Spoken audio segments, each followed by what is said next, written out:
Good morning. Hope you're doing well today.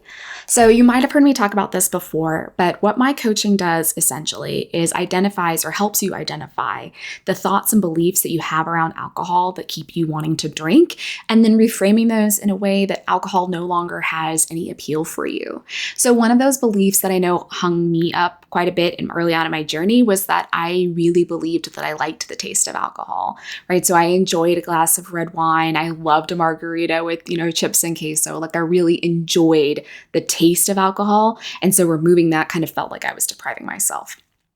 So when I think back, my first taste of alcohol, I don't know the exact age, but I was young, right? So my grandfather is Italian, like from Italy, Italian, and he made his own wine, like grew his own grapes, made his own wine.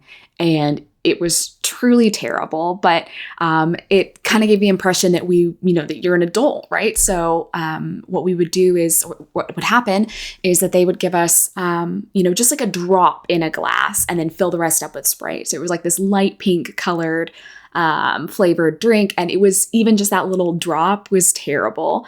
I don't think necessarily it speaks to my grandfather's winemaking skills, but I think it just kind of intimates that we have to be accustomed to these things, right? Like it takes time to build up the appreciation for drinks. And that was kind of the thought, is that, if you start young, eventually you will grow to appreciate it. And I think that's kind of common in European countries and heritages.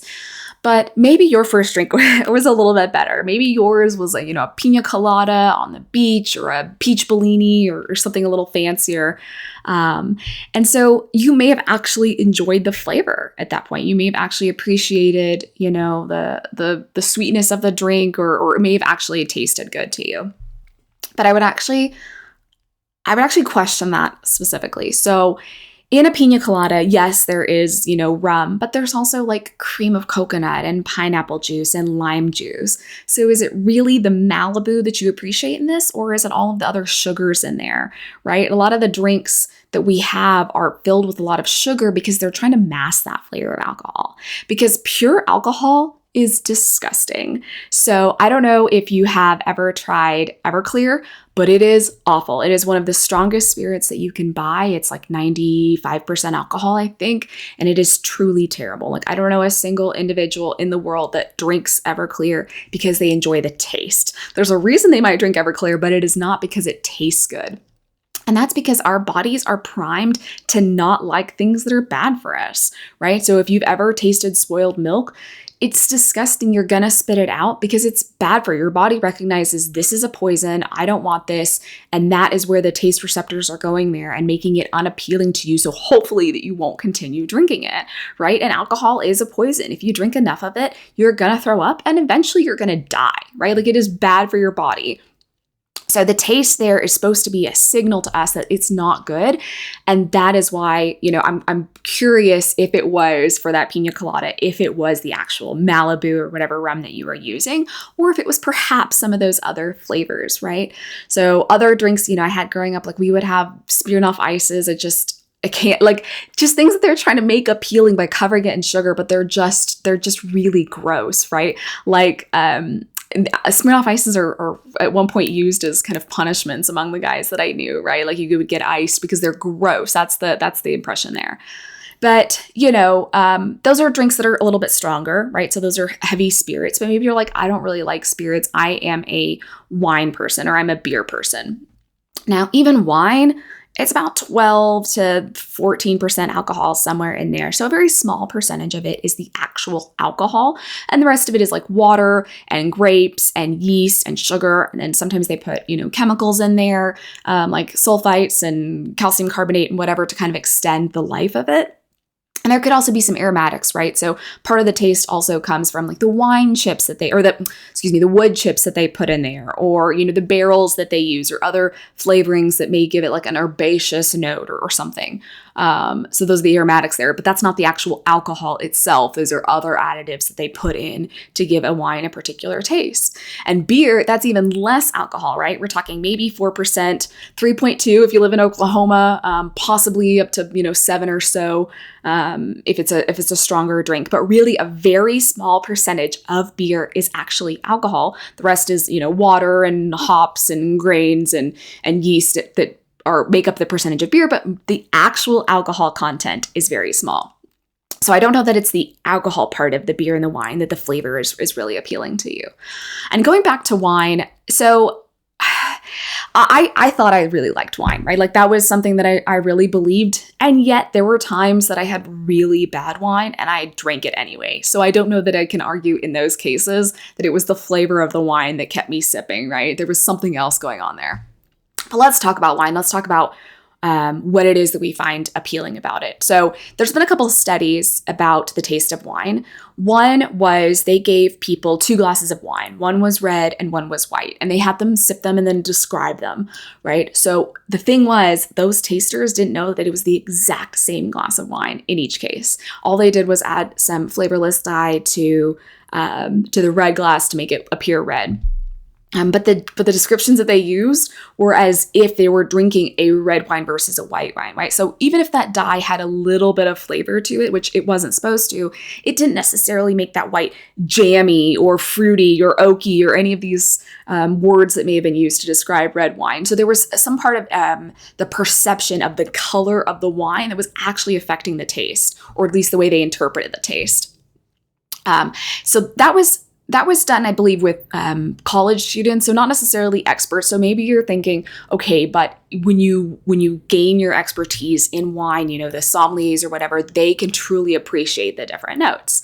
So on that, there is at the California State Fair every year, they have a wine competition. It's one of the largest I think the oldest in the country.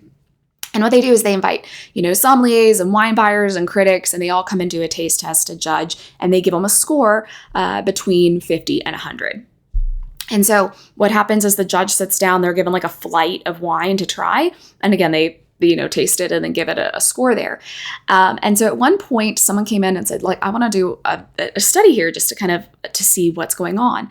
And what they did, the judges didn't realize this, but 3 of those wines in that flight were the exact same wine from the exact same bottle. So it wasn't like a difference in vintage or whatever. It was the exact same wine from the exact same bottle. And the scores that these master sommeliers, that these critics, these wine experts would give would vary for the exact same glass, right? It would vary up to 4 points, right? So on one, they may give it a 90. On a third glass, they may give it, or second glass, they may give it an 86. And on the fourth, they may give it a 94. But it's the exact same thing. So what is causing them to taste different things in the exact same wine? I think that's kind of interesting. About 90% of the people got it wrong when they were trying this. They did not realize that it was the exact same wine, and so they gave them these varying scores. And some people's scores varied by like 10 points or more. So really, lack of consistency there to kind of identify that these are the same. For those that did kind of recognize that this is the same wine and gave them like consistent scores, it wasn't the same group the next year or the next year, right? So were they actually able to tell that these wines were the exact same, to pick up the exact same notes in this wine? Or was it just maybe luck or chance that they got it right this time? Because if they couldn't replicate those results with those exact same people, I'm wondering if they were actually able to tell that it was the same, or if it was just dumb luck or coincidence that they happened to get it right.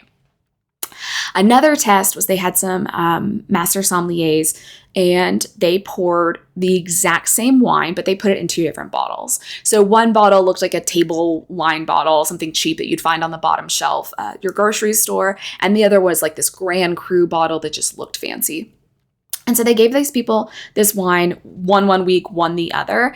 And the descriptions, they asked them to describe it, and the descriptions that they used for the fancy Cru bottle was, complex and balanced, and the one from the table wine was like weak and light. And so their actual descriptions varied based on the bottle that it came from, even though it was the exact same wine. So if we are not able to tell the differences. Even people that study wines aren't able to tell the sophisticated or the nuances in between these. I'm wondering if it's the actual taste that is playing such a key role here, or if it's other factors. If it's the shape of the bottle, if it's the price of the bottle, if it's where you are, you're on a beach in Mexico drinking that pina colada versus, sitting in your living room. Like, I think a lot of these things can have a big impact on how we interpret the flavors of something. And then another thing I would ask you is, if your favorite drink didn't have any alcohol in it, would you still drink it? So this was something that really hung me up. It kind of blew my mind when I stopped to think about it. But let's take that, you love wine, whatever. I can't argue that, right? You say you love wine. If that exact same wine, your favorite wine in the world, had absolutely no alcohol in it, but tasted exactly the same, not some of those non-alcoholic wines that still have a bit of room to grow, but really it tasted exactly the same, would you still drink it? And when I asked myself this question, I said no. And my reasoning was that it wouldn't be worth the calories. Right? So we all know that alcohol has calories. There's not a single alcohol that is completely calorie free. They can get, beers down to 100 or less. But remember, the actual alcohol only makes up, 4 or whatever percent of there. So there's no alcohol that is 0%, 0 calories. And so when I had to ask myself, like I said, I love a good margarita. I, love mimosas. I love a lot of different things where I thought I did. But if the alcohol wasn't there, if I wasn't going to have the same effect afterwards, would I still drink it? And I would say no, right? It wouldn't be worth the calories to me.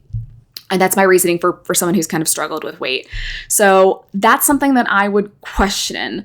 If you wouldn't drink it if there was no effect afterwards, then why you're drinking it is not from the flavor, right? There's something else that you're expecting, which is why we choose a drink to begin with. We choose to drink because we expect it's going to make us feel a certain way, right? So maybe you're wanting that relaxation that comes with that wine. Maybe you're wanting to celebrate, and drinking puts you in a good mood, but there is something about it that you are reaching for that isn't tied to the taste. That was something that really opened my eye for me. That was something that really helped me realize that it wasn't necessarily the taste that I was drinking. And another thing to consider is that actually, studies have shown that drinking numbs your taste buds. So over time, we can become accustomed to things. So first, in the moment, if you're drinking, your taste buds will start to become numb. So when you're pairing it with food, you're not really enhancing the flavor of food at some point. You're actually deadening your senses to tasting it. And we can also become accustomed to things. So sorry to cat owners out there, but I hate cats. I think they are rude. I'm just not a cat person at all. But if you've ever been to someone's house that has more than one cat, the cats tend to have a smell, right? And so, but people that live there may not smell it anymore. And that's just because we become accustomed to these things. So it could be that, your first drinks of alcohol were not appealing. And I would argue that even pure spirits are really not appealing. They have that burning sensation both in your throat and in your mouth. And it's not a good taste. But even if you like them now, you probably didn't like that first taste. And that's because we've become accustomed to things.